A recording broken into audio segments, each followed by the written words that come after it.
Hello everybody, welcome to ముక్కు Telugu channel. మనం ప్రతిరోజు మన ఛానల్ ద్వారా నిఫ్టీ అండ్ బ్యాంక్ నిఫ్టీ చార్ట్ను అనాలిసిస్ చేస్తున్నాం. అందులో భాగంగా రేపు ఎలా ఉంటుందో ఒకసారి అనాలిసిస్ చేద్దాం.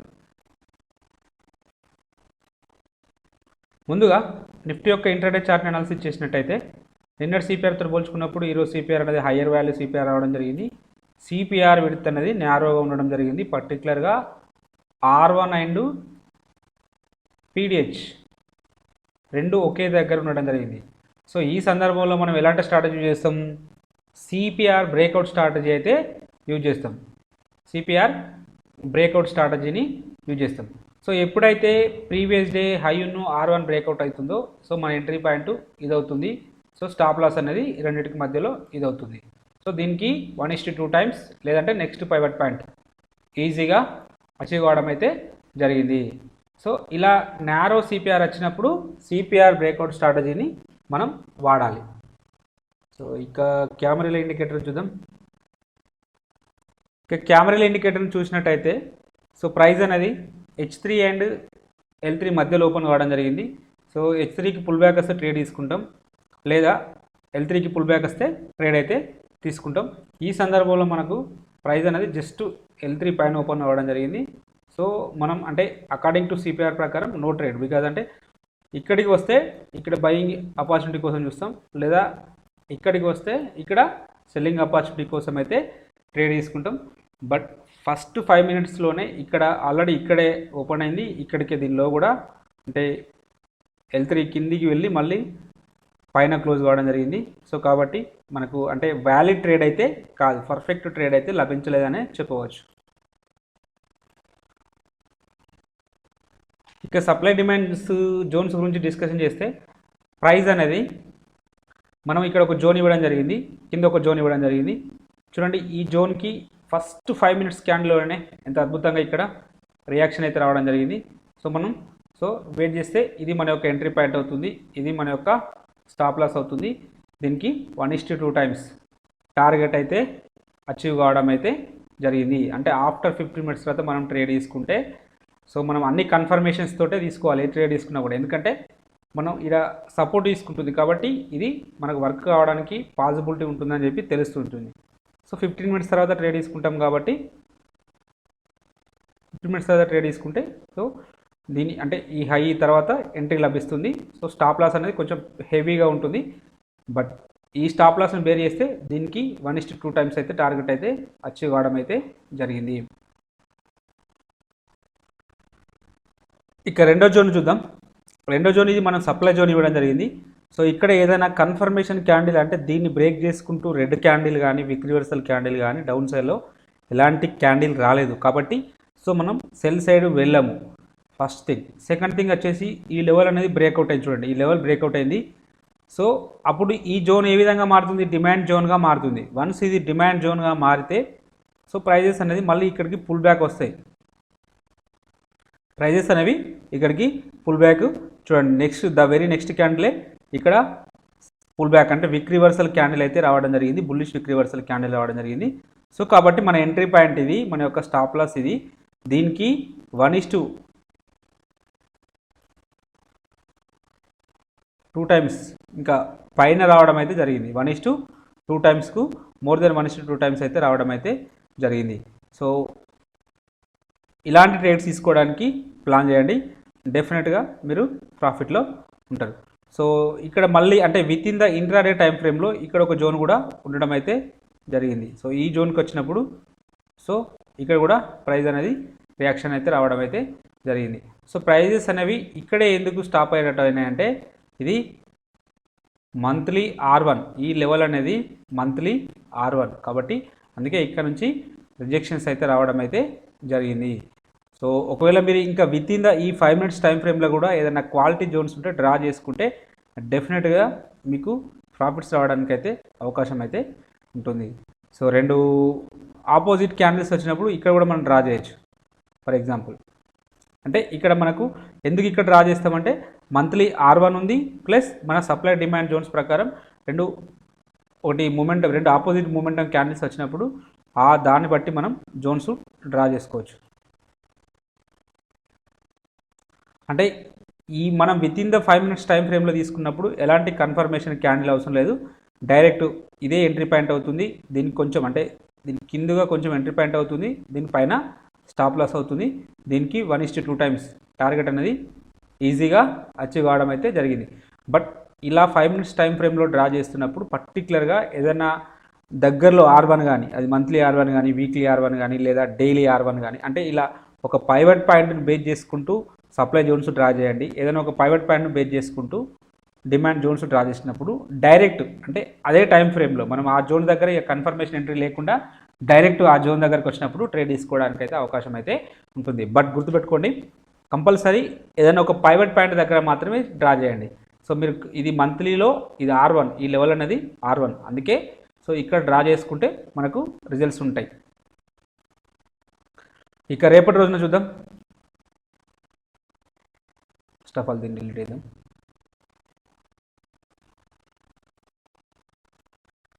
రేపటి రోజున అదనంగా ఈ జోన్ ఉంది చూడండి, ఇక్కడ 2 బేస్ క్యాండిల్స్, తర్వాత మొమెంటం క్యాండిల్, మళ్ళీ ఇక్కడ కూడా రావడం జరిగింది. కాబట్టి ఈ జోన్ ఇది 28 పాయింట్స్ తోటి స్టాప్ లాస్ ఉన్నది. ఏదైనా కన్ఫర్మేషన్ క్యాండిల్ వస్తేనే ట్రేడ్ తీసుకుందాం, లేకపోతే వదిలేద్దాం. సో ఈ జోన్ను కన్సిడర్ చేయండి. సో ఇక్కడ ఇది ఒకసారి మాత్రమే టచ్ అయింది కాబట్టి ఈ జోన్ను ఇలానే కంటిన్యూ చేద్దాం. మేబీ రేపటి రోజున కూడా రియాక్షన్స్ ఉండడానికి, అంటే ఇక్కడికి వచ్చినప్పుడు ఏదైనా మనకు బయింగ్ ఆపర్చునిటీ ఉండడానికి అయితే అవకాశం అయితే ఉన్నది.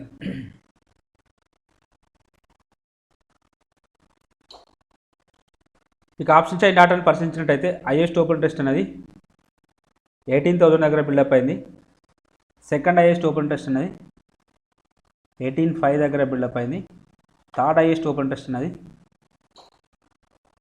18,300 దగ్గర బిల్డప్ అయితే కావడం జరిగింది. సో నిఫ్టీ అనేది అప్ సైడ్ వస్తే ఫస్ట్ రెసిస్టెన్స్ ఇక్కడ ఉంటుంది, సెకండ్ రెసిస్టెన్స్ ఇక్కడ ఉంటుంది, థర్డ్ రెసిస్టెన్స్ ఇక్కడ ఉంటుంది. సో వీటిలో సిగ్నిఫికెంట్గా ఒకే రోజు హైయెస్ట్ ఓపెన్ టెస్ట్ అనేది ఇక్కడ బిల్డప్ అయింది. కాబట్టి 18,500 అనే లెవెల్ స్ట్రాంగ్ రెసిస్టెన్స్ లాగా యాక్ట్ చేయడానికి అయితే అవకాశం అయితే ఉన్నది. సో ఈ లెవెల్ కూడా సిగ్నిఫికెంట్గా ఉన్నది. కాబట్టి ఈ 3 లెవెల్స్ ఇంపార్టెంట్ చూడండి. ఈ 3 లెవెల్స్లలో చేంజ్ ఇన్ ఓపెన్ టెస్ట్ అనేది సిగ్నిఫికెంట్గానే ఫామ్ అవుతుంది. కాబట్టి ఈ లెవెల్స్ను డెఫినెట్గా మీరు మార్క్ చేసుకోండి. అలాగే ఓవరాల్ సినారియోని మనం పరిశీలించినప్పుడు పర్టికులర్గా ఇక్కడ వరకు ఇది సంవాట్ మిక్స్ ట్రెండ్ అవుతున్నది. కాబట్టి పుట్ సైడ్ డాటాను అయితే పరిశీలిద్దాం.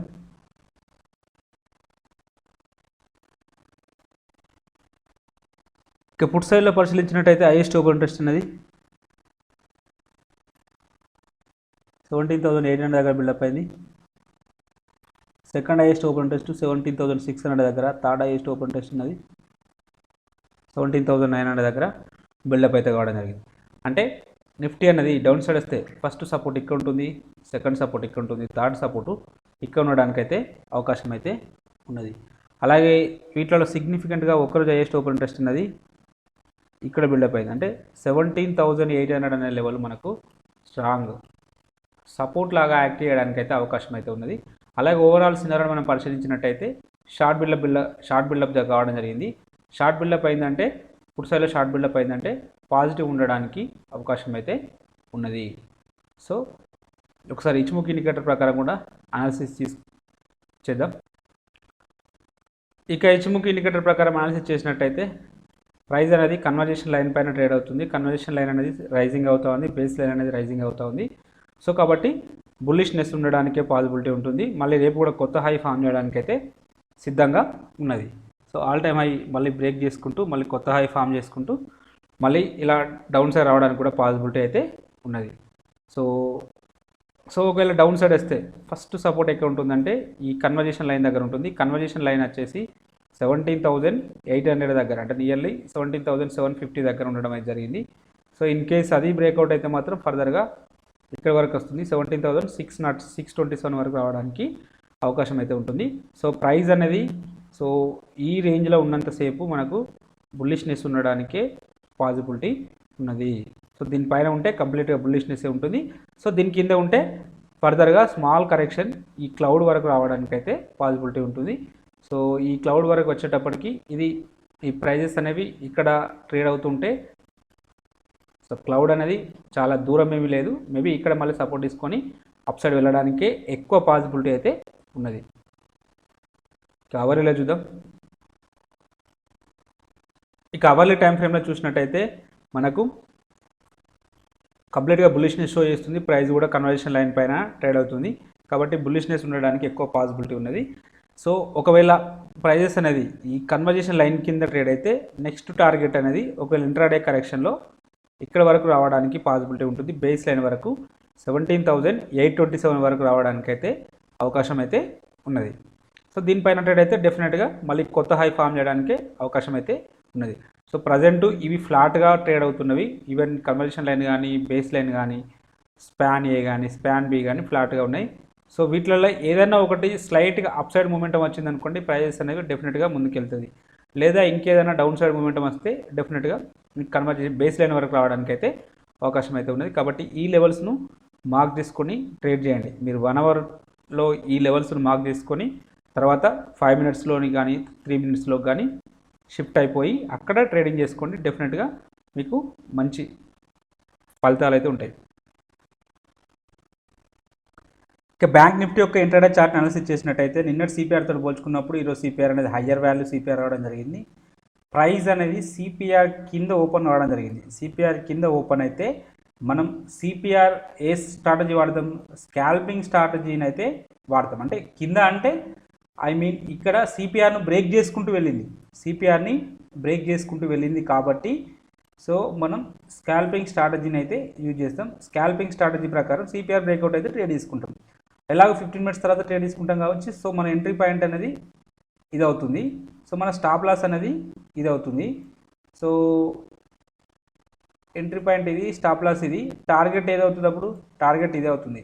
సో ఇంత ఆర్ కోసం అంటే ఇంత టార్గెట్ కోసం ఇంత రిస్క్ అయితే మనం బేర్ చేయము. కాబట్టి సిపిఆర్ స్కాల్పింగ్ ప్రకారం మనకు నో ట్రేడ్. ఎందుకంటే మినిమం 1:1 అయితే ఉండాలి. ఈవెన్ స్కాల్పింగ్ చేసినప్పటికీ కూడా 1:1 ఉంటేనే మనకు బెటర్ రిజల్ట్స్ ఉండడానికి అయితే అవకాశం అయితే ఉంటుంది. కాబట్టి సో బ్యాంక్ నిఫ్టీలో సిపిఆర్ ప్రకారం నో ట్రేడ్.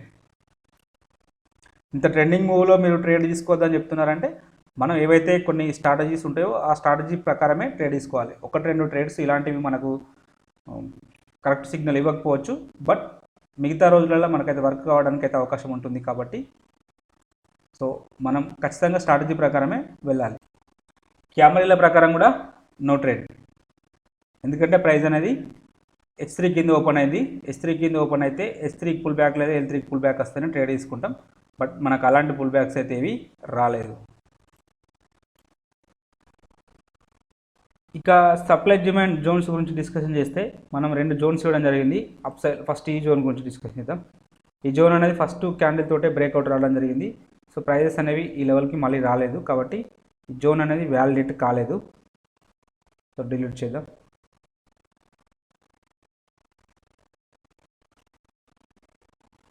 ఇక రెండో జోన్కి ప్రైస్ అనేది మనకు పుల్ బ్యాక్ వచ్చినప్పుడు ట్రేడ్ తీసుకోవాలనుకున్నాం. సో ఇక్కడ ఈ సందర్భంలో మనకు ఇక్కడ పుల్ బ్యాక్ అయితే రావడం జరిగింది. సో ఇక్కడ కన్ఫర్మేషన్ ఎంట్రీ ట్రేడ్ తీసుకుంటే యాక్చువల్గా ఇది మన యొక్క ఎంట్రీ పాయింట్ అవుతుంది థర్డ్ క్యాండిల్ తర్వాత. సో స్టాప్ లాస్ అనేది ఇది అవుతుంది. కాబట్టి ఈ సందర్భంలో మనకు స్టాప్ లాస్ అయితే హిట్ కావడం అయితే జరిగింది.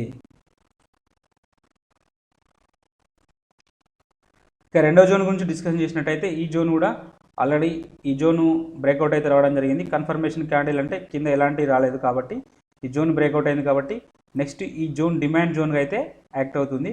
సో డిమాండ్ జోన్గా యాక్ట్ అయినప్పుడు సో ప్రైజెస్ అనేవి ఇక్కడికి పుల్ బ్యాక్ అయితే రావడం జరిగింది. సో ఇది మన యొక్క ఎంట్రీ పాయింట్ అవుతుంది, ఇది స్టాప్ లాస్ అవుతుంది. స్టాప్ లాస్ హిట్ కావడం అయితే జరిగింది. సో ఎనీహౌ 2 సార్లు స్టాప్ లాస్ హిట్ కావడం జరిగింది. సరే లేటర్ పీరియడ్లో మళ్ళీ ఇక్కడ నుంచి ముందుకైతే వెళ్ళడం జరిగింది. ఎనీహౌ ఈరోజు బ్యాంక్ నిఫ్టీలో సప్లై డిమాండ్స్ ప్రకారం 2 స్టాప్ లాస్లు 2R అయితే లాస్ కావడం జరిగింది. ఏంగా నో ప్రాబ్లం. మనకు నెక్స్ట్ జోన్స్ అంటే అప్కమింగ్ డేస్లలో మనకు 2 జోన్స్ హిట్ కావడానికి టార్గెట్ హిట్ కావడానికి కూడా అవకాశం అయితే ఉంటుంది. రేపటి రోజున ఈ 2 జోన్స్ను కన్సిడర్ చేయండి. మేబీ ప్రైజెస్ ఈ లెవెల్కి వచ్చినప్పుడు కన్ఫర్మేషన్ ట్రేడ్ తీసుకోవడానికి ప్లాన్ చేద్దాం. సో ఇక్కడ ఒక సప్లై జోన్ ఉన్నది, బట్ ఇక్కడ కూడా ఒక సప్లై జోన్ అయితే ఉన్నది. బట్ ఈ జోను అంటే ఈ జోన్ తోటి ఈ జోన్ పోల్చుకున్నప్పుడు లెవెల్ ఓవర్ లెవెల్ ఉంటుంది కాబట్టి సో కొంచెం జాగ్రత్తగా ఉండండి. ఇక్కడ తీసుకోవడానికి బెటర్. అంటే ఇక్కడ కన్ఫర్మేషన్ ఏదైనా క్యాండిల్ రివర్సల్ క్యాండిల్ వస్తే ఇక్కడ ట్రేడ్ తీసుకుందాం, బెటర్ రిజల్ట్స్ అయితే ఉంటాయి. సో ఈ జోన్స్ని ఒకసారి మార్క్ చేసుకోండి. ఇక బ్యాంక్ నిఫ్టీ యొక్క ఆప్షన్ చైన్ డాటాను పరిశీలించినట్టయితే కాల్ సైడ్లో 40,000 దగ్గర హైయెస్ట్ ఓపెన్ ఇంట్రెస్ట్ బిల్డప్ కావడం జరిగింది. సెకండ్ హైయెస్ట్ ఓపెన్ ఇంట్రెస్ట్ వచ్చేసి 39,000 దగ్గర బిల్డప్ అయింది. థర్డ్ హైయెస్ట్ ఓపెన్ ఇంట్రెస్ట్ వచ్చేసి 38,500 దగ్గర బిల్డప్ కావడం జరిగింది. బ్యాంక్ నిఫ్టీ అప్ సైడ్ వస్తే ఫస్ట్ రెసిస్టెన్స్ ఇక్కడ ఉంటుంది, సెకండ్ రెసిస్టెన్స్ ఇక్కడ ఉంటుంది, థర్డ్ రెసిస్టెన్స్ ఇక్కడ ఉండడానికి అవకాశం అయితే ఉంటుంది. వీటిలో సిగ్నిఫికెంట్గా ఒకే రోజు హైయెస్ట్ ఓపెన్ ఇంట్రెస్ట్ అనేది ఇక్కడ బిల్డప్ అయింది. కాబట్టి 40,000 అనే లెవెల్ మనకు స్ట్రాంగ్ రెసిస్టెన్స్ లాగా యాక్ట్ చేయడానికి అయితే అవకాశం అయితే ఉన్నది. అలాగే ఓవరాల్ సినారియోని మనం పరిశీలిస్తే సంవాట్ ఇక్కడ వరకు అయితే లాంగ్ బిల్డప్ కావడం జరిగింది. ఈ తర్వాత ఇటు షార్ట్ బిల్డప్ అయితే కావడం జరిగింది. కాబట్టి పుట్ సైడ్ డాటాను కన్సిడర్ చేద్దాం.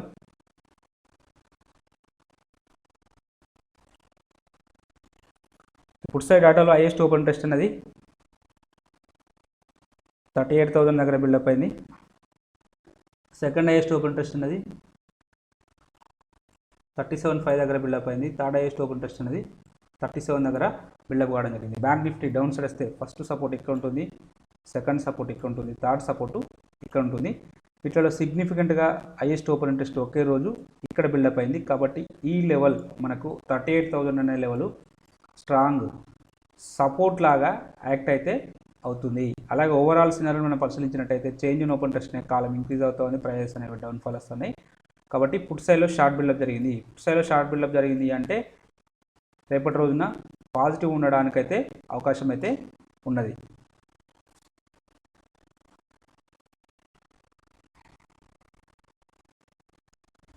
ఇక ఇచ్చుమోకి ఇండికేటర్ ప్రకారం ప్రైస్ అనేది ఫ్యూచర్ కుమో బుల్లిష్లో ఉన్నది. ప్రైస్ అనేది కన్వర్జేషన్ లైన్ పైన ట్రేడ్ అవుతుంది. కాబట్టి బుల్లిష్నెస్ ఉండడానికే అంటే రేపు మళ్ళీ కొత్త హై ఫామ్ చేయడానికి అయితే అవకాశం అయితే ఉన్నది. లేదు అంటే విత్ ఇన్ ద ఈ క్యాండిల్లో ఉంటే మాత్రం నెక్స్ట్ ఇక్కడ సపోర్ట్ తీసుకోవడానికి అయితే అవకాశం అయితే ఉంటుంది. కన్వర్జేషన్ లైన్ దగ్గర ఫస్ట్ సపోర్ట్ ఉంటుంది. ఇన్ కేస్ అది బ్రేక్అవుట్ అయితే బేస్ లైన్ దగ్గర సెకండ్ సపోర్ట్ అయితే ఉంటుంది. సో ఓవరాల్గా బుల్లిష్నెస్ ఉండడానికే పాసిబిలిటీ ఉంటుంది. ఫ్యూచర్ కుమో బుల్లిష్లో ఉంది, ఫ్యూచర్ కుమో కూడా రైజింగ్ అవుతుంది. కాబట్టి బుల్లిష్నెస్ ఉండడానికి అవకాశం అయితే ఉన్నది. సరే అవర్లీ టైం ఫ్రేమ్లో కూడా చూద్దాం.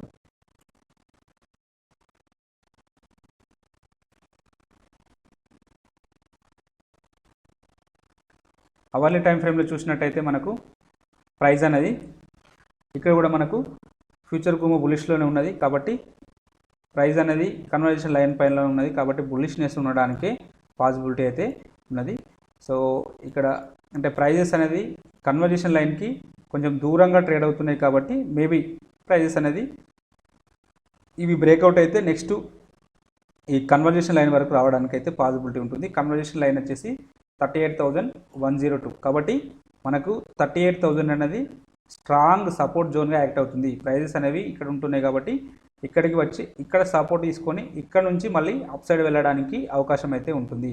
లేదు గ్యాప్ అప్ ఓపెన్ అయితే ఫర్దర్గా ఇంకా ముందుకు వెళ్ళడానికే పాసిబిలిటీ అయితే ఉన్నది. కాబట్టి కొంచెం ఈ లెవెల్స్ను మార్క్ చేసుకుంటూ జాగ్రత్తగా ట్రేడ్ చేయండి. సో ఈ లెవెల్స్ దాటి కిందికి వస్తేనే నెక్స్ట్ ఫర్దర్గా ఈ క్లౌడ్ వరకు రావడానికి అయితే పాసిబిలిటీ ఉంటుంది. క్లౌడ్ వచ్చేసి 37,650 దగ్గర ఉన్నది. అంటే ఈ లెవెల్ వరకు రావడానికి అయితే అవకాశం అయితే ఉన్నది. కాబట్టి ప్రైజెస్ అనేవి ఎక్కడ ట్రేడ్ అవుతున్న దాని ప్రకారం ట్రేడ్ అనేది ఇనిషియేట్ చేద్దాం. అలాగే ఇంటర్డే పర్పస్లో ఈ స్టాక్స్ని మీరు వాచ్ లిస్ట్లో పెట్టుకొని అబ్జర్వేషన్ చేయండి. మీకు ఈ కంటెంట్ నచ్చినట్టయితే తప్పక లైక్ చేస్తూ షేర్ చేయగలరు. అలాగే సబ్స్క్రైబ్ చేసుకోగలరు. Thank you everybody.